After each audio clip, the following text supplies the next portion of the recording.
Hot Springs Village Inside Out is a closer look at the greatness of Hot Springs Village, Arkansas, and the surrounding areas. People, places, experiences. Hot Springs Village is one of the most beautiful places on earth. Join me, Randy Cantrell, and my co-host, Dennis Simpson, as we engage in weekly conversations to explore Hot Springs Village Inside Out. Today's show is brought to you by Central Arkansas's favorite radio station, KVRE. Find them on the dial at 92.9 FM. Stream them live at kvre.com. RE/MAX of Hot Springs Village, the award-winning RE/MAX of Hot Springs Village, is the largest real estate office inside the village with over 30 full-time agents and support staff.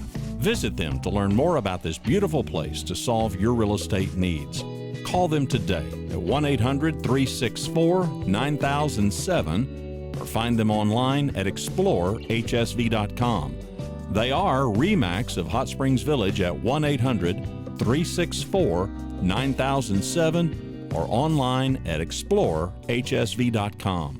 Yeah, I was about 38 or 39 years old, Dennis, when one day, quite frankly, I can't remember what I was doing, but something struck me and said, there's got to be more to life than making money. And not that I was making a ton of money, but we had a successful company. My family was well taken care of. And so being very naive, I announced that I was going to run for a state house seat from Bryant. And I met with the Republican Party. And they liked what or felt good about what I had to offer. And so we filed to run. I actually got beat, not much, but I did get beat. And and a lot of times with our candidates, Dennis, they'll enter, very few win their first race. Very, very few. The odds are really stacked against you. But with that being said, I actually ran 2 years later against the incumbent who had beat me. And I actually got beat again by 0.8 of 1%. I mean, that's so close. But, I always have said, if you want to make the good Lord smile, tell him your plans. So I went back but I stayed involved. A lot of our candidates, Dennis, don't stay involved. As I said, they'll run, they'll lose, and you'll never see them again. Well, I stayed involved. I actually became a county chairman of the Republican Party of Saline County and ultimately became the treasurer of the Republican Party of the state entity. And then ultimately I became the chairman of the Republican Party of Arkansas. So that's the joke. Now you're talking about some funnies in politics. The joke is if you run for the House of Representatives twice and you lose, they make you state chairman. That's your sentencing that you have to put up with. That's your punishment. And so it begins. Well, let me introduce you real quick. So it begins with Dennis Milligan, longtime friend of mine. We were just reminiscing. 40 years, did we say, Dennis? Yeah. Well, Dennis Milligan, now the state auditor, and I think it's been a long and circuitous path. Is that fair enough, Dennis? Actually, I'm the state treasurer. Oh, I'm sorry, the state treasurer. Excuse me, but you've been, But I'm running for state auditor. Okay.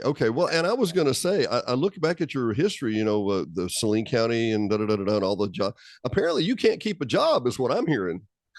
Well, again, having run my own business for 35 years, what I would consider to be a good, successful small business. I actually went back after I served 2 years as the state chairman of the Republican Party, and I went back to my home county of Saline. Well, there was a circuit clerk that was running, and we took exception. He hired a guy to work in the circuit clerk's office named Dan Harmon. Now, for some of your viewers that have been around a bit, Dan Harmon was a prosecutor in Saline County. He served 8 years for political corruption while in office. And I just didn't think that it was right that he should hire an individual, a felon, to work in a very sensitive office. And so I went out on trying to find someone to run against him, and I couldn't. about 10 minutes to go with my wife kicking and screaming, I filed a run and I was elected. Unbelievable. And we could literally do an entire show on Dan Harmon. I'm not trying to disparage the guy, but you talk about a work. Oh my Lord. It literally, I hear of felons who bust their butt to try and get a low skill, low wage job and try and get started. And here the county effectively is hiring a felon who there was no question whether he was guilty or not. And it was just how many counts you wanted to talk about. The clerk at the time was a guy named Doug Kidd. He had never been challenged in 10 years, 14 years as a state trooper. He was a term limited state representative. I mean, certainly some quality credentials in his own right. But when approached about hiring Dan Harmon, he basically just said, look, I'm going to do what I'm going to do. And if the people don't like it, and the people didn't like it. And apparently there were many people of his own party, because I couldn't have won the race without the support of some Democrats. Really? And I was a Republican. And so, they let their voice be heard that they were not going to, just because, I mean, look, we've all got some friends that didn't maybe necessarily follow the right path. And he had went to school with Dan and all of those things. But again, the people took exception to his actions. And again, it's not that I was necessarily my life's work to be the circuit clerk, but I'll tell you what, I learned a tremendous amount about our county. We did some renovations and innovations in our jury selection system, which are still being used today. And the staffs that I work with, Dennis, will tell you, we're not just going to sit around and twiddle our fingers. We've got to get something accomplished. Yeah, some of the ladies you work with in those offices during that time, I don't know that we ever met each other or whatever, but if saw each other in person. But I recall I would go in and file some paperwork, file some deeds or something like that. And I remember thinking, this is a well-oiled machine. This is not city government that's kind of, we're struggling and trying to figure it out and it'll kind of eventually get done. I mean, I could see process and progress. There was a reason it was happening. Well, the circuit clerk's office, again, has a big responsibility, as you mentioned, filing very critical information, but serving the courts. I served 4 circuit judges that we handled all the filings for. And as I said, it was an interesting gig. I served 4 years, and I was approached about the unfortunateness of the state treasury, where Martha Schaffner, Dennis, who was convicted of political corruption. She was taking bribes. When you handle at that time probably $3 billion in investments, and we handle roughly $9 billion today, you got a lot of people coming at you trying to make you do wrong and she unfortunately did. So I'd kind of become known as a fixer-upper, so to speak, someone that could straighten an office out. And so some influential people came and said, we'd like for you to run that office. Again, I never had a vision of being a constitutional officer. What a great honor it's been in these last nearly 8 years. But if you had told me a few years ago, I'd be sitting here at the state capitol talking to you this morning about I would just laughed. I'm just fascinated by the story, Dennis. I really am. And part of it is that, excuse me, part of it is that, you reach a point in life where, okay, I've got enough, I'm not rich, but I've got enough money I'm not going to be eating beans for the next 2 months, at least, or maybe a year, or maybe 2 or 3 years. I'm comfortable. My family's comfortable. We've had our needs met. Okay. Then what do we do? How do we give back? How do we make the world a better place? And Dennis, to be frank about it, I'm driving down the road. I'm listening to NPR and I hear Dennis Milligan, da, da, da, da, da, da. I'm like, no, he's fine. He's fine. And the reason I bring that up is because in politics, it seems like there's always plenty of mud to be slung. And there are certain people that are clearly guilty. But I know, Dennis, our friendship, and I know I've known you so long. I know fidelity is your hallmark.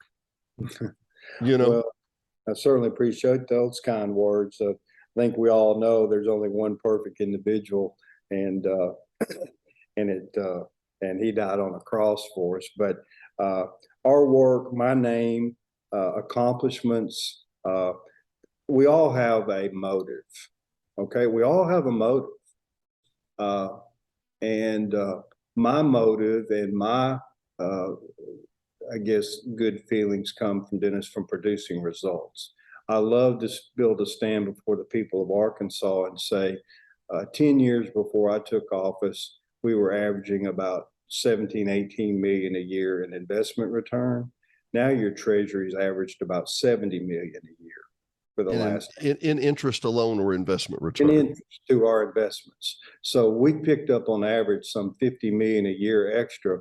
Well, what does that mean? Well, that means that we've got money for highways, we've got money for catastrophic or for savings in times of need for the state. Many other avenues that this money, which we were missing out on, is now been a part of the state's budget. Well, and you mentioned Ms. Schaffner, and I wanted to, I don't want to dig in and stay in that, but what is the role of the treasurer? I mean, what do you do? Well, the role of the treasurer, I'm the chief financial officer of the state, so I'm the state's banker. You've got a banker, and I laugh sometimes because in my business ventures, I say it's great for me to be the state treasurer because I already know most all the bankers I owe them. But we've met them. We've met them. We owe them money. But with that, everything flows through my office. Dennis, we average about $70 million a day of y'all's money flows through our office. About 16.6 billion a year. And what exactly, just on a given day, 70 million comes in of real estate taxes, property taxes, what? Sales taxes. I mean, all these entities are sending all this money and it flows through our office. And then at the end of the month, we have a division in our treasury called government services. Then we tally up and then we send these monies back to these entities because they've obviously got bills to pay. So sure. It's an ebb and flow. I'm responsible for a program called Arkansas Brighter Futures 529. Oh, yeah. And it's been a wonderful program. It used to be called Arkansas 529. It's an investment opportunity for Arkansans to save for their kids. It's administered by my office. When we started, Dennis, we're at about 528 million under asset management. Today, we're at over 1.2 billion. And these are monies that are set aside by families, if I'm not mistaken, right. By individuals for college futures. And basically it's a college savings fund, if I'm not mistaken. I guess you can call it that, but it's so much more now. What we've found, the big thing now is these student loans. Actually, an individual can invest in the 529, the Brighter Future 529, and be able to direct some of those savings toward paying off that student debt.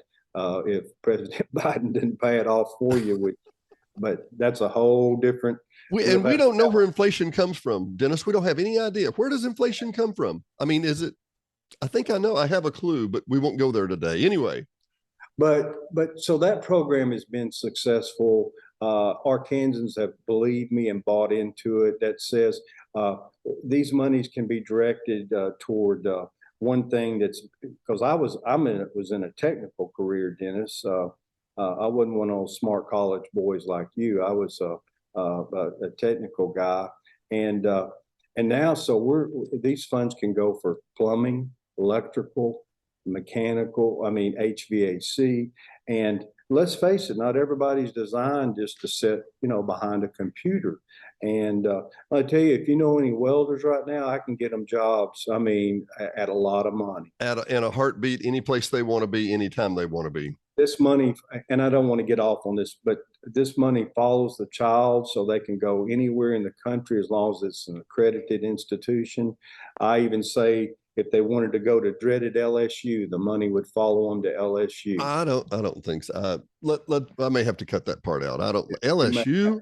Come on, you could pick a better example, buddy. Well, I'm just saying but that along with our Arkansas Able plan, which is I went to the legislature. We were able to get a program designed for our disabled in Arkansas to be able to follow somewhat of the same route. And again, we created the Arkansas Financial Commission, which, because look, the governor and I agree totally, Dennis. We can tout Arkansas all we want to these companies, but they're going to fly over us always until we can produce the greatest asset that we have, and that's our folks. But they've got to be an educated class of folks. You know, and okay, you're a graduate of Bryant High School? Little Rock, McClellan. McClellan in Little Rock. Okay, well, I graduated Bryant. You graduated McClellan. I graduated from McClellan in '76. It no longer exists. It was torn down. Literally just torn down the last couple of years. I got the great pride in saying I was the only constitutional officer ever elected that graduated from McClellan. I bet you were. I bet you were. Which is Southwest Little Rock for those of you that aren't listening. I'm kind of backing up. We're a super micro here today. I'm a backup kind of macro here in a minute. But I'm sorry, Dennis, go ahead. Well, as we would call, I'm an 09er. An 09er. 09er, 72209. 72209, the 09ers, the Southwest. And that's actually where I grew up till 72. And then we moved to Bryant and we became suburb kids and all that. But where I was going with that is that as a techie, and by the way, I've just got a junior college degree. I don't know that those last 2 years eluded me. But I remember when I was in Bryant High School, we had a bus that went to the Pulaski Votech every day. And the Pulaski Votech was for kids that had troubles and they were going to go learn. Well, I didn't have any troubles academically, but I wanted to go to the Votech and learn electronics, and they wouldn't take me because my scores weren't troubled. I wasn't distressed enough. And that's how we used to look at Votech. You know, I mean, literally. Let me tell you the three pieces real quick and we'll move on. That piece of the pie couldn't go. When I was in high school, at one point I had 3 shop classes a day. I had one where it was actually my class. The other 2, I was actually the foreman, as they would call it, on the other 2. And then I remember back, and we talked about this when I was forming my computer company in the early 90s. I remember standing there at Bryant High School and several other schools as we brought the shop equipment out and we put new PCs in. Yeah. Now, as a tech, I'm going, hey, we're putting in computers. I'm making money. As a citizen, I'm thinking, why are we taking these out? I think we're going to need carpenters and woodworkers and welders and iron workers. And there goes the TIG machine. What are we doing here, people? Yeah. Well, really a funny story. I do a little building and developing in my home county of Saline, and the plumber gave me his bill one day, and I said, man, I don't pay my doctor that much. And he said, well, you know, I gave up that practice 2 or 3 years ago and got into something I could make some money at. So I'm just saying that we have needs, and we want human resources to make companies want to locate here. Look, I have 3 grandchildren, and my goal is if they want to move out of this state because they want to move out, then that's all good and fine. But I never want them to say to me, we're moving out because we can't find the opportunity we want here, the job. I mean, that's the wrong reason. I want them to stay here and make Arkansas great again. And I've heard that somewhere, but that rings a bell. I think I've seen that on a ball cap. But I do care. And again, I think my staff would sincerely testify that I love my state. And better not anybody say anything bad about it. Yes, we got plenty of problems, plenty of errors, but there's no saying, Dennis, all that's necessary for evil to triumph is for good men and women to set aside and do nothing. Yep. And so you'd asked me earlier, I can lay my head down on my pillow each night and know that I feel like that we've done our part to try to make this state a better place. Well, and as always, Dennis, it's a pleasure to know you. Like I said, we haven't physically met each other in decades, but we've always kept in touch and just, said hi and whatever those initial years where we were working. And I don't want to make note, you were talking about your water treatment company you had initially and the printing company my parents had. And I want to make note, and I know you will echo with me on this. there were people in our 20s when you and I got into the work force that were frankly too good to us. They helped us too much. And I'll tell you, we were talking about Steve Umschneider at Solico, which had an affiliation with you. I remember I was literally just out of college, walking up and down the sidewalks trying to find people to buy printing. Walked into Solico, and Steve said, "Well, we've got these labels and we print a lot of them. What can you do?" "Well, show me this." And we literally, I remember this to this day, we literally learned together. There were some things I needed. I knew what coated paper was and how we would print on it and blah, blah, blah, blah, blah. And he needed something that would affix to the barrels. And anyway, we had people that were better to us than we deserved. Does that sound familiar? I think so. And, well, I know so. I think people, when you are sincerely trying, Dennis, I've had many mentors and still do to this day of people that have reached out. And I think the biggest obligation I have now, and in some form or fashion, have tried to reach and give a hand up, so to speak, of younger people that I see working hard and trying to make a difference. And so, you know, too much who is given, much is expected. I had a high school teacher that told me that once, and I was like, "What? What do you mean? I'm a kid. What do you mean?"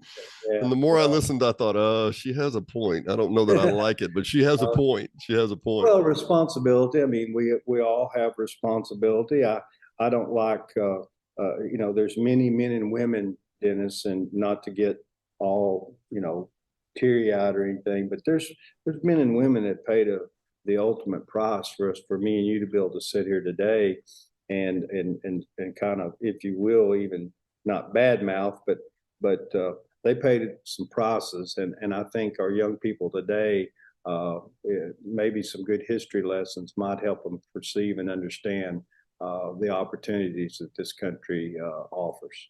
I cannot get away in my mind from the Israeli format where everybody has 3 years of mandatory military service. Absolutely. Absolutely. And do we need everybody in the military? No, not necessarily. Do we need people to understand those that protect us? Yeah. And the things that go into it? I think the average layperson can't even conceive of what it takes to, now we have a military with a lot fewer people because we have a lot more technology these days. I get it. But I don't think they even understand what it takes to keep a country secure. Well, you bring Israel up, and that actually ties into your state right now. I was fortunate enough again to get legislation passed that allows us to invest in the great state of Israel. And to date, we've received about $105 million in interest by being able to invest in the state of Israel. The actual ambassador came to the state to recognize our work in getting that legislation passed. And so, and let me tell you, they pay off like a slot machine.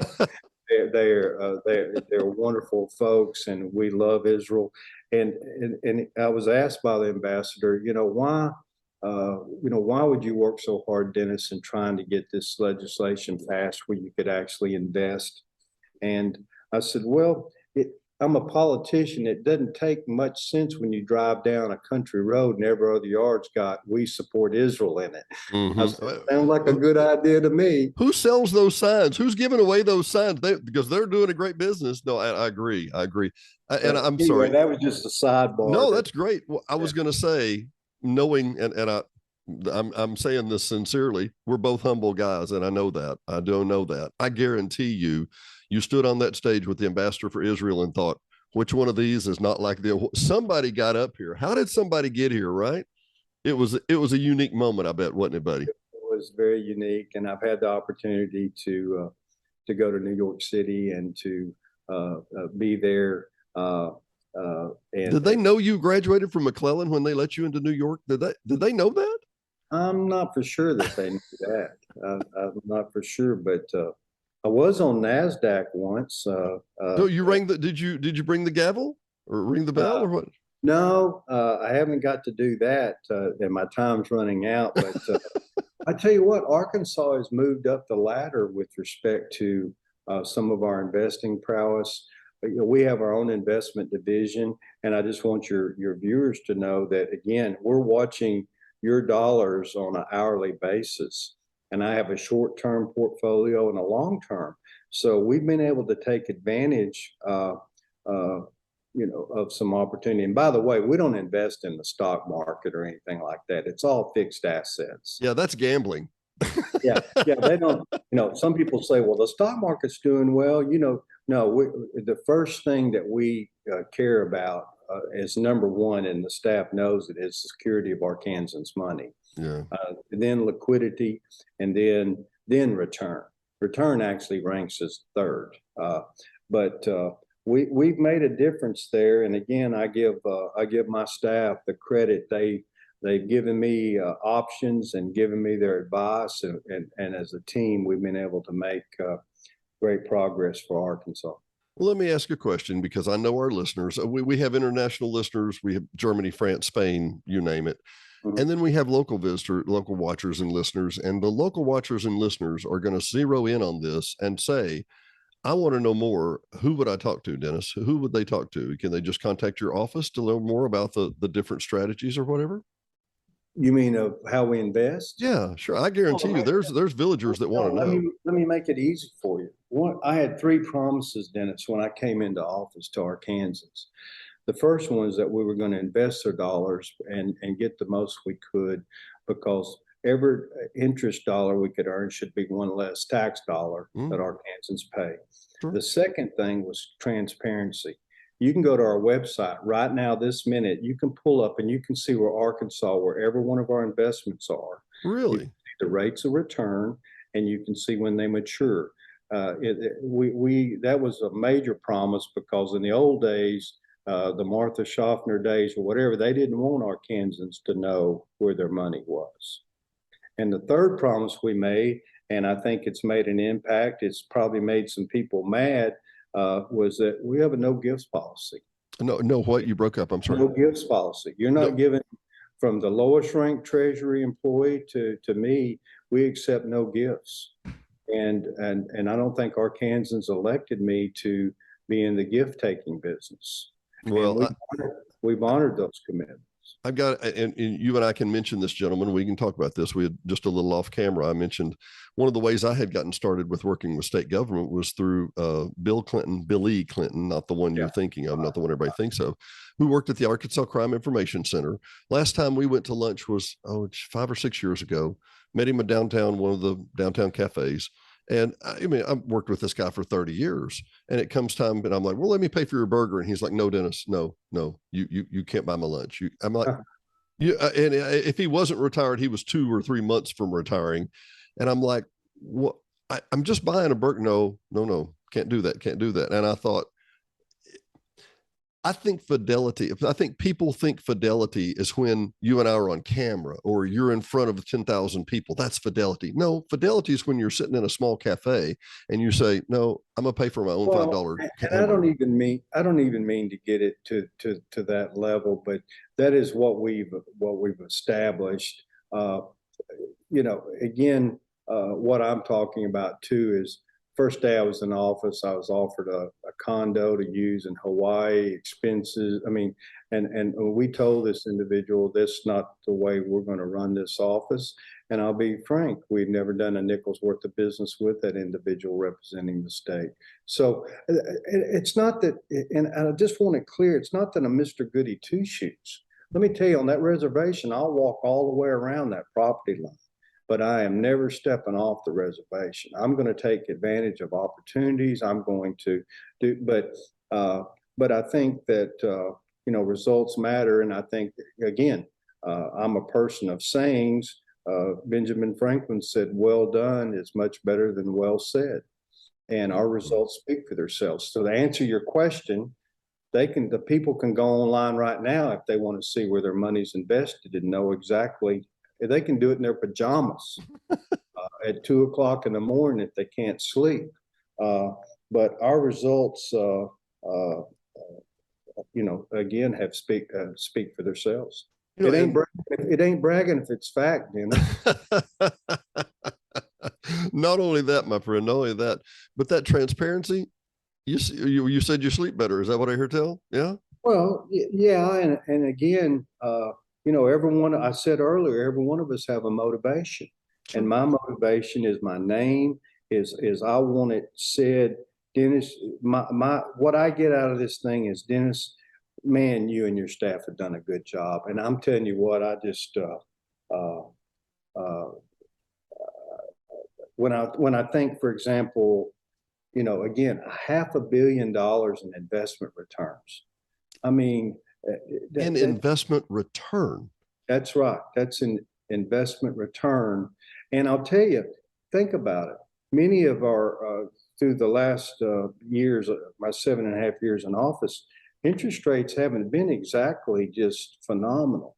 What has occurred is we've scraped the bottom of that barrel. We've taken advantage of opportunity, and that's why I want to certainly commend our investment division, because they knew what I asked, and if they weren't going to get it for me, I will find somebody else that would. Well, I got two things I need to do. I know we need to wrap up here in a minute. I appreciate your time so much, Dennis. Thank you. We can stay here all day. Well, I got one more question. I got three questions. Initially, could I have you come back and visit with us again sometime? Oh, I'd absolutely love to do that. I love getting exposed to Arkansans. I love Hot Springs Village. Let me tell you, I'm a Saline County guy, and I'll say this, and I say it in a joking manner, but I've had a lot of support throughout the years from Hot Springs Village. Let me tell you, and just about anybody calls from there, I'm how high can I jump?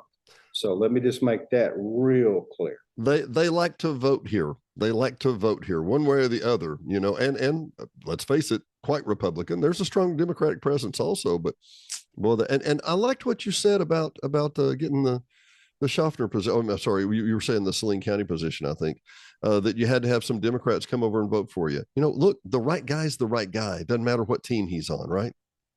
Well, that's what I was told, and many of them, that's the first time they'd ever cast a vote. And by the way, for history purposes, only, not political, but for history purposes, I was the first Republican ever elected as circuit clerk in Saline County. Ever? And I'm the first Republican ever elected as the state treasurer in 148 years. So that's history. Now, again, I'm not trying to say, but I'm the first Republican to ever occupy the office, at least since Reconstruction. At least since Reconstruction. Yeah. And I remember not too long ago in my lifetime, where Charlie Daniels was Secretary of State and took care of a lot of things. And Charlie? The things I heard in the Capitol were not things that made me happy. There were a lot of, if not true, I don't know. I don't have a clue, but there was a lot of innuendo. There was a lot of questions. It wasn't transparent. How about that? It wasn't transparent. Let me go back to where I wanted to go with this. On a personal note, apparently you like Hot Springs for some kind of equine activity that I'm not. What is that? I love Hot Springs also. Yes. Dennis, when I was about 18 years old, my then girlfriend, who's now been my bride of 45 years. And congratulations. We need more stories like that.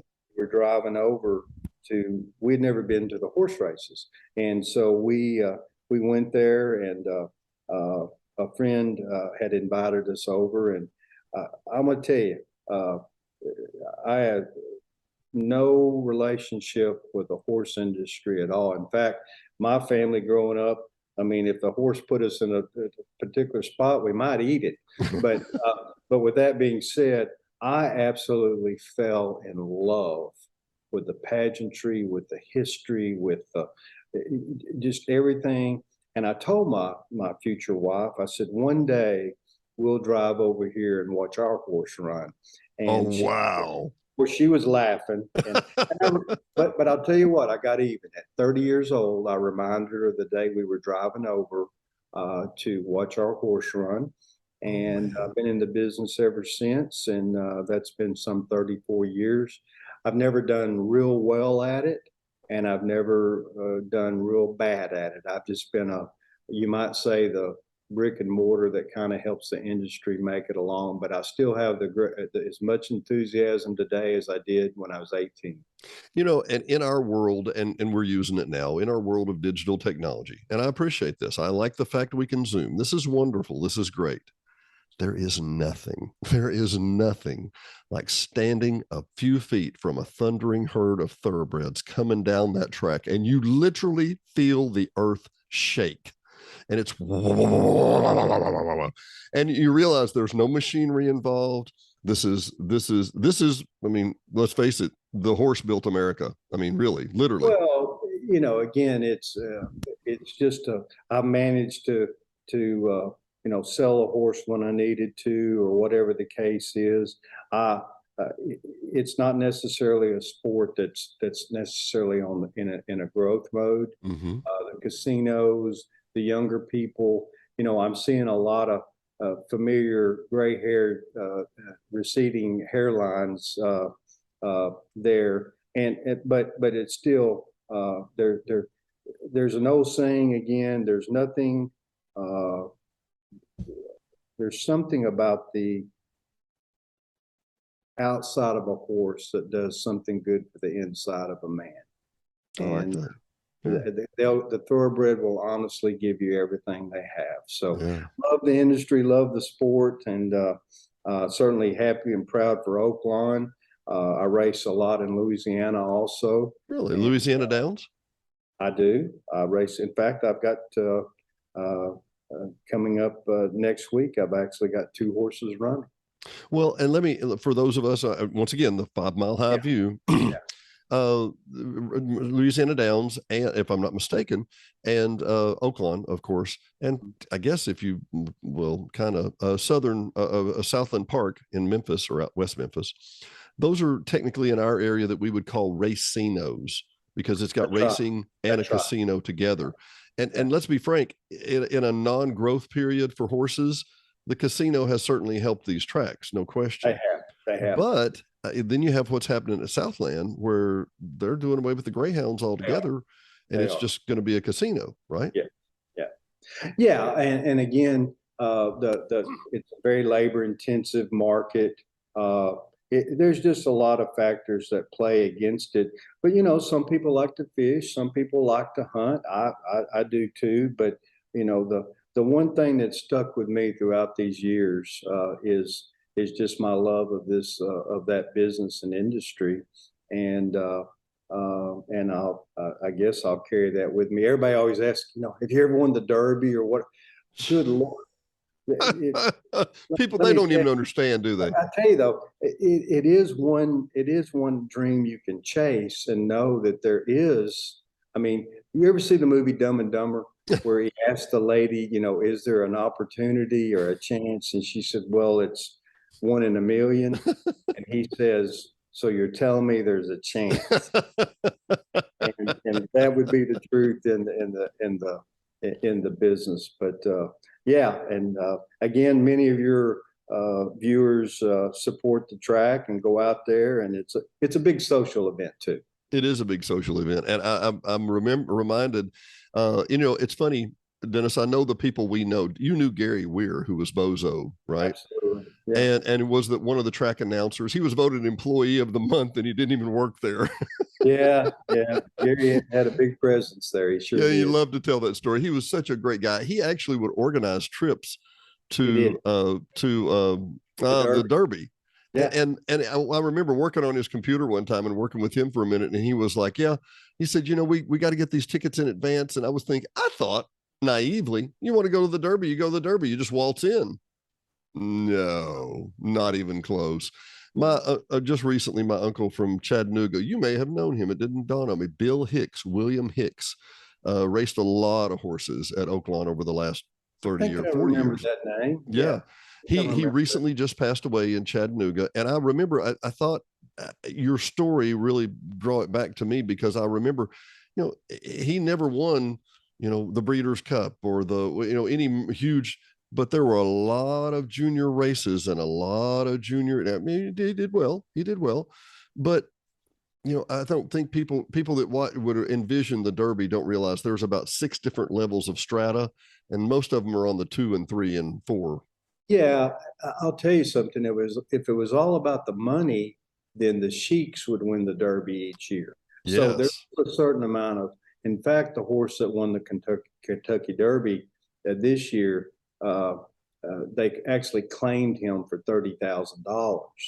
Now, $30,000 is a lot of money to me, but still to win a Kentucky Derby, when the horse was claimed for 30,000, that's Oh, but my look, Lord. we all got to have something to dream and hope for, and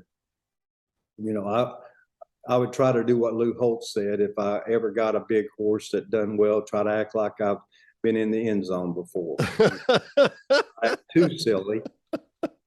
Though I'll tell you, when you see your horse has got a shot at winning coming down the stretch, it is one time you can act pretty darn silly. And surprised. You don't want to look too surprised. I've done this before. Yeah, I've been here. I've been here before. Well, tell me, but we'll come back in another episode. There's just too much to cover, Dennis. Thank you so much, buddy. Tell me, so treasurer for the state, you're going to be term limited out. I am. And then, so tell me what the solution is, or what the scenario is with the becoming the auditor. What does the auditor do that the treasurer doesn't do? I'm the Republican nominee for state auditor. Mm-hmm. Actually, the offices are side by side. We work in conjunction. As the treasurer, I work in conjunction with the state auditor. One of the two main things, I guess you could say, the auditor does is responsible for payroll throughout the state, the judicial, making sure they all get paid. Then also the auditor's in charge of what we would call unclaimed property. And that's for Arkansans that have there's millions and millions of dollars of unclaimed property that are owed. And so that's something we're going to really focus on, is trying to help Arkansans get their money. I was piddling around the other day and checked the site, and it's easy to do. And I had a $20 rebate that was due to me, and they sent me my check for $20. But as the treasurer, I'm responsible, Dennis, for all the money, but I don't write any checks. As the auditor, they write checks, but they're not responsible for rounding up the money. The more I thought about that, the more I thought it's like my wife and my relationship. I make the money, and she does all the acquisition and spending. And I'm thinking, it is an election year. I better not get these women mad at me. So I'm guessing that your home relationship may not change, but your work relationship may change, is what I'm hearing. It possibly could. But let me say this real quickly. The Treasury up here, for those your viewers, we're the most toured office in the Capitol. Yes. By virtue, we're the only state in the country that allows you to come up here, go into our vault, hold hundreds of thousands of dollars, get your picture made, learn a little bit of the history. And so pre-COVID, we were doing 24,000 visitors a year. And it's starting to come back. And let me say this, a few months ago, we finished the renovation. So now when you walk into your treasury, it looks like you're walking back into 1912. Oh, wow. So it really is a neat, and I've got to admit, I'm gonna very much miss being your treasurer of state, but I'll just be right next door, maybe. You could come over for lunch. How about that? Yes. Well, I tell you what, the time that I've spent, and I haven't gone into this in any of our programs before, when I was in printing, and I mentioned this to you just a little earlier, that I spent a lot of time at DFNA across the street. We were with the state purchasing department. We found that the printing for the state of Arkansas, nobody wanted to compete for it. That's right. There were subtles and nuances, and once again, you couldn't buy anybody lunch, that kind of thing. So it had some struggles, but we mastered it, to be frank about it, and got kind of good. So I ended up at the Capitol quite a lot. Yeah. And I always thought, what an incredible place. I know you'll know this guy. I went to church with Larry Mitchell, who was a state senator for a while. Great guy. We'd go to lunch with Larry, or I'd go over with Billy Clinton, and we'd go downstairs to the cafeteria. Yeah. If you've never been in your state capitol, I appreciate the way you phrased that, our state capitol. It is an amazing facility. It really is. Well, it is, and we have visitors from I've had 53 different countries come through the Treasury here. Really? And so, it's been as much fun for me to meet all these people, Dennis, as it has been for them to get to see what we have to offer here. Our state capitol does mimic the nation's capital. There has been filming done here simply because it's more economical, because it does resemble the nation's capital. And just a lot of great folks here. And, I just want to encourage you, if you have a few minutes, please come up here. And my door is always open, and the staff will tell you, I'm meeting as many people as I can. Well, I tell you what we're going to do, Dennis. I'm going to try and round up a crew to come visit at the state capitol from the village. Would that be okay? You bring that crew, and I'll tell you what, we'll give them a tour that they won't forget. Man, it's been a pleasure. Dennis, great seeing you again. Really friendly. Great to see you. All right, brother. For Hot Springs Village Inside Out, we will see you next time. Thanks for listening to another episode of Hot Springs Village Inside Out, a podcast where Hot Springs Village, Arkansas is the star. Please subscribe to the podcast. You can do that by visiting our website, hsvinsideout.com, and tell a friend.